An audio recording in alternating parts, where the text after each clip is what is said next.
ነገር እንግዲህ በእግር ነው የምትኳትነው። ምክንያቱም እንደዚህ ናቸው እላለሁ።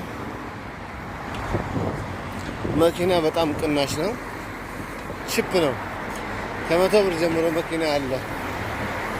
መኪና መግዛት ሰው የሚያሳስበው መኪና የት አቆማለሁ የሚለው ነገር ያሳስባል ማለት ነው። የት አቆማለሁ የሚለው ነገር ነው የሚያሳስበው እንጂ መኪና መግዛት አያሳስብም።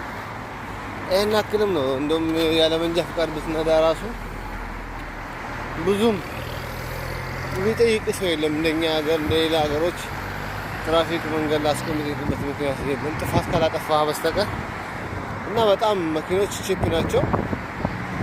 ከ100 ብር 200 ብር 500 ብር ወደ ላይ አለ መኪና እና ማንም የሚጠይቅ አካል የለም። በእርግጥ ጥፋት ካጠፋ በኋላ ነው የምትጠይቀው። ጥፋት ካጠፋ በጣም በብዙ ብር ምናምን ነው የምትቀጣው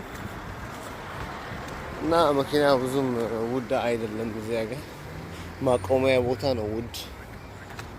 ለአንድ አዳር ከ10 ብር ጀምሮ የሚያስከፍሉበት ቦታ አለ። የምታቆምበት ቦታዎች ደግሞ በሰዓት ነው የሚያስከፍሉ። ስለዚህ ሰው መኪና ከሚገዛ በእግሩ መሄድን ይመርጣል ማለት ነው። ስለዚህ እንደዛ ነው እላችኋለሁ። ቤቱን ሰብስክራይብ አድርጉ።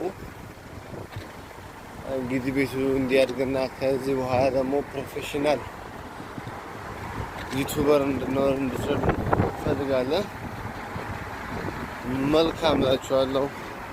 በሌላ ቪዲዮ እስከምንገናኝ መልካም አመት